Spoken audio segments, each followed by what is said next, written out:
Son Indoor Air Quality, LLC Dispatcher, and Service Year Option Member, Lauren Muir.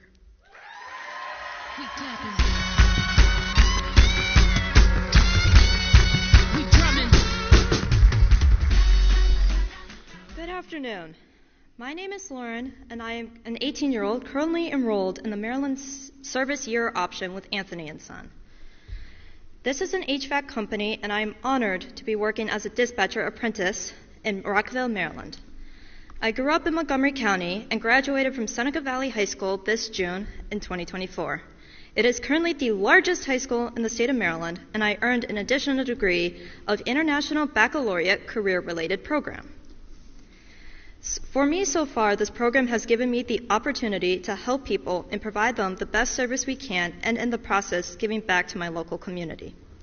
I enjoy meeting new people in my local area and other areas in the DMV. But so far, my favorite thing has been going on site to watch our techs and learning about the industry and HVAC. This is an amazing program that has given me and others a new direction and given people a push in the right direction. This is a revolutionary program that was created in the mind of Governor Wes Moore, and it truly gives people enrolled in the program an amazing job experience, professional development, money management, and other important skills. We could have not done this without Governor Wes Moore's vision and believing in all of us. For this, we are grateful. She has a strong commitment to supporting youth and young adults, and she is all about empowering us and being successful in our endeavors. She is committed to building strong relationships and ensuring all voices are heard. She is a trailblazer, thoughtful, inspirational, and she is our 49th Vice President. She is the true definition of service. And now, it is my honor to introduce the first woman to be elected Vice President of the United States, Kamala Harris.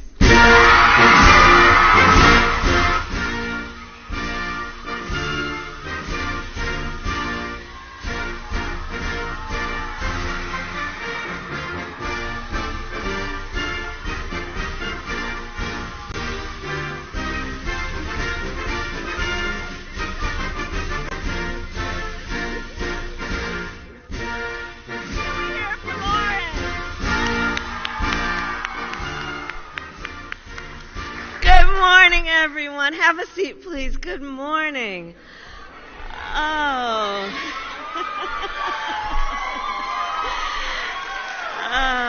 I just love seeing all of our young leaders. You know, when I look out at all of you, I know and I feel so strongly the future of our country is bright. It is bright because of all of you.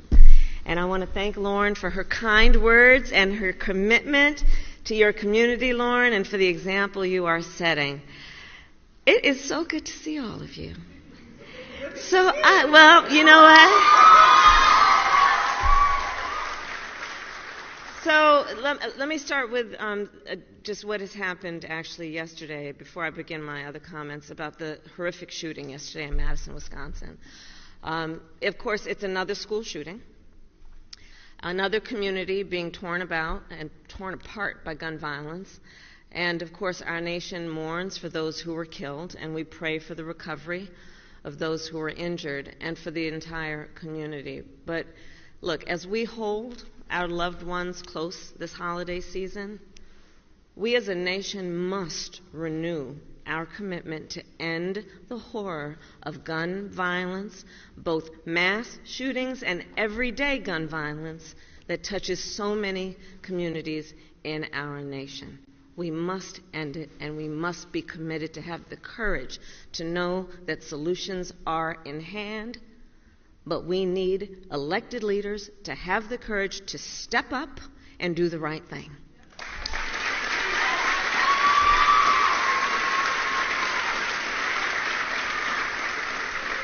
So with that, I will return to the reason we are here today. And I first want to thank all of the incredible leaders who are with us, including Governor Moore, my dear friend, your extraordinary Lieutenant Governor Miller, and someone I have worked with and known for so many years, your Senator-elect, also Brooks.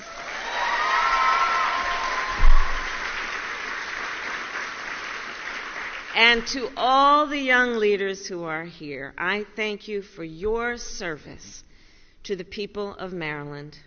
Because look, each one of you has decided to dedicate yourself to the work of service, the work of lifting up the condition of other people, people who often you may never meet. The work you do in service will affect people who, for the most part, will never know your names. But their lives, because of your work and your dedication, will forever be touched in a positive way. You know, I do believe that public service is a noble calling. It is noble work. And it is an expression of optimism,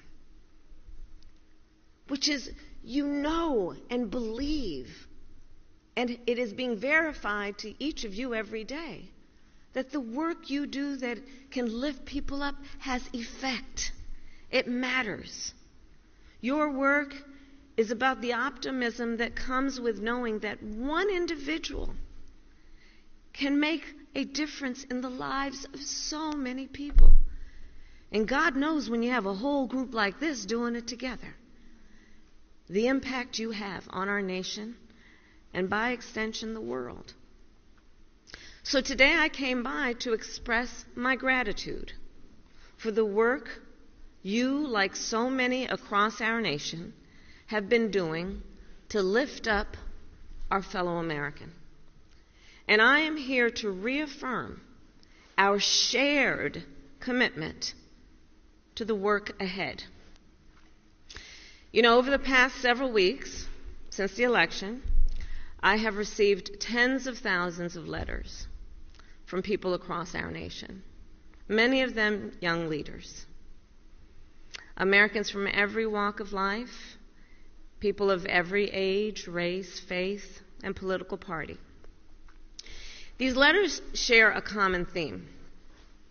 Yes, there is disappointment, but there is also resolve for the future. One letter in particular stands out, which I'll share with you. A young woman named Sasha writes, quote, "There is nothing in the world that will take away my drive, energy, passion, and the destiny that I have to help the people of our country." And I think any one of you, as Sasha, could be, right? Nothing's going to take away that drive, that passion, that energy, that commitment. So Sasha, like all of you, inspire me. Young people who are rightly impatient for change. I love that about you. Impatient for change. Who will not let anyone or any circumstance defeat your spirit or your sense of purpose. You will not allow your spirit or your sense of purpose to be defeated. You who have, I think, by your actions adopted some advice my mother gave me a long time ago. She would say to me, "Kamala, don't just complain about what is wrong. Do something about it. Make it right." That's a life you all are living. You reflect the best of the America I have seen, be it during the campaign, during my 4 years as vice president, and throughout my life.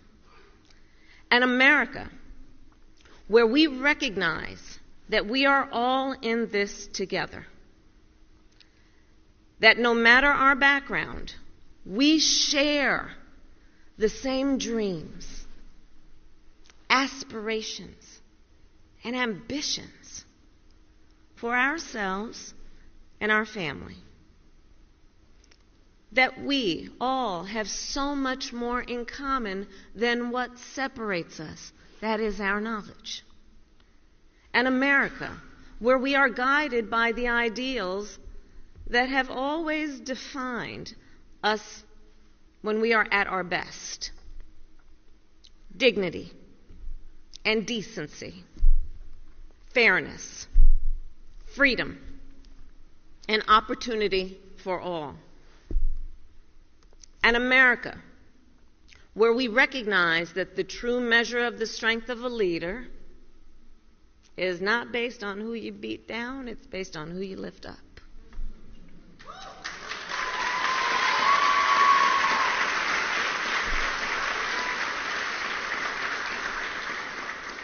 And the story of America's progress, you all know history.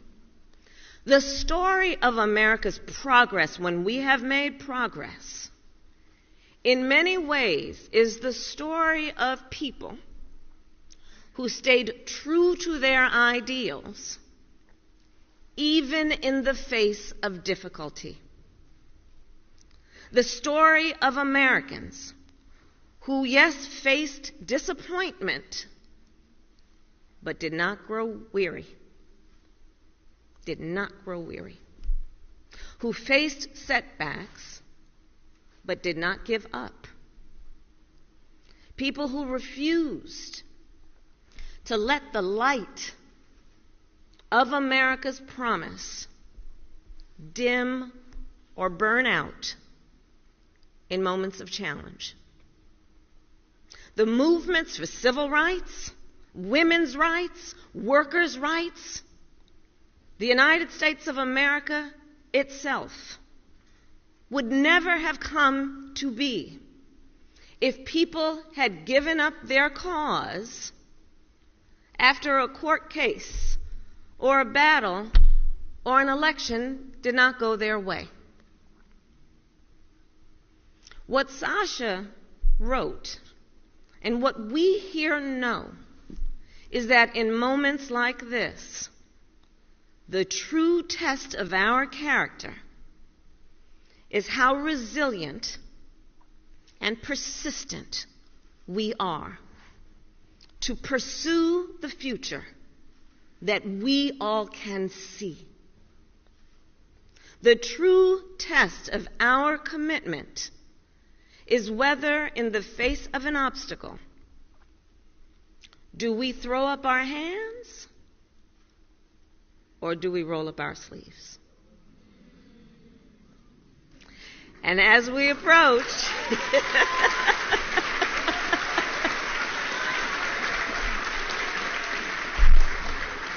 and as we then approach the end of this year, many people have come up to me telling me they feel tired, maybe even resigned. Folks who have said to me that they're not sure whether they have the strength, much less the desire, to stay in the fight. But let me be very clear. No one can walk away. No one can walk away. We must stay in the fight. Every one of us, including the fight for an economy that works not just for those at the top, but for working people, for all Americans. The fight to make sure everyone has a fair shot to pursue their ambitions. The fight for our ideals, including the equality among us, the freedoms to which we are entitled, the dignity that we possess and is possessed by every one of us. So we must stay in the fight, because that is the responsibility, in my opinion, that comes with the privilege of being an American. And that responsibility has always then fueled the American experiment. In our country, you see, the recognition that we are all created equal with certain fundamental rights and freedoms, the belief that here in our country anything is possible, the promise of America itself is a powerful yet fragile idea. Powerful because it has inspired billions of people and made it possible for us to become the strongest, most prosperous nation in the world, yet fragile, because that idea is only as strong as our willingness to fight for it. Only as strong as our faith that we, the people, are the ones who make it real. So I will say this as we close out this year. I ask of you this, that those here and anyone watching, that you will not walk away,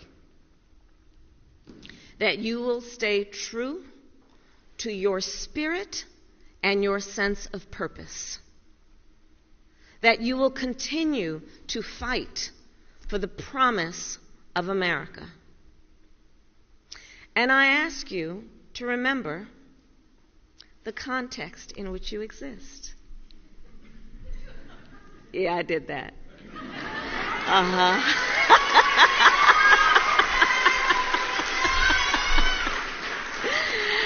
I ask you to remember that this struggle is not new. It goes back nearly 250 years to Lexington and Concord.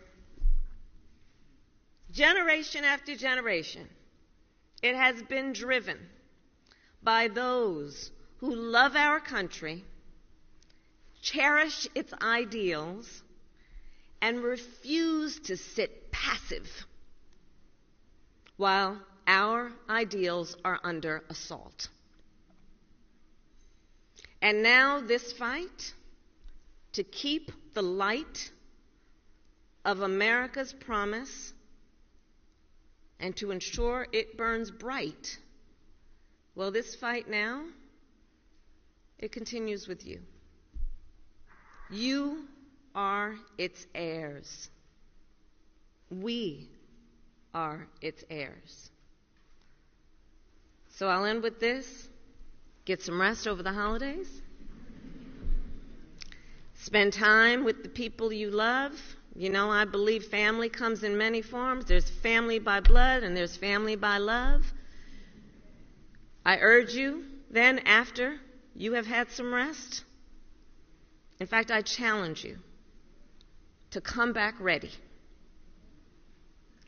to chart our path to the future, chin up, shoulders back, forever impatient for change, and like Sasha, ready to summon your drive, your energy, your passion to help our fellow Americans, and be ready to get back to work, fighting for opportunity and freedom, fighting for fairness and dignity, and fighting for this country we love and the future we share. God bless you, and God bless the United States of America.